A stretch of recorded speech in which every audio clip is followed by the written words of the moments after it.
দুটি সংখ্যার অনুপাত 5:7 এবং গসাগু 4 হলে সংখ্যা দুটির লসাগু কত?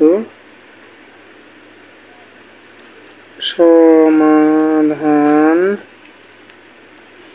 ধরি প্রথম সংখ্যাটি সমান 5x, দ্বিতীয় সংখ্যাটি সমান হলো 7x। সংখ্যা দুইটির গসাগু সমান হলো x। 5x আর 7x যদি x দ্বারা ভাগ করি তাহলে থাকে 5 আর হলো 7, দুইটার মধ্যে কমন আছে x।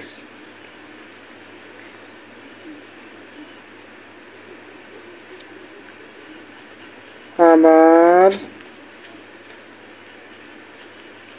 সংখ্যা দুইটির লসাগু সমান x হলো কমন, আনকমন হিসেবে আছে 5 আর হলো 7 সমান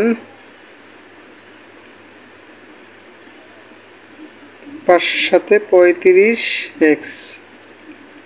35 গুণ হলো 4। এখানে গসাগু সমান হলো 4, তাই x সমান হলো 4। 4 × 5 = 0, হাতে 2, 3 4 12 আর 2 হলো 14, 140। আনসার 140।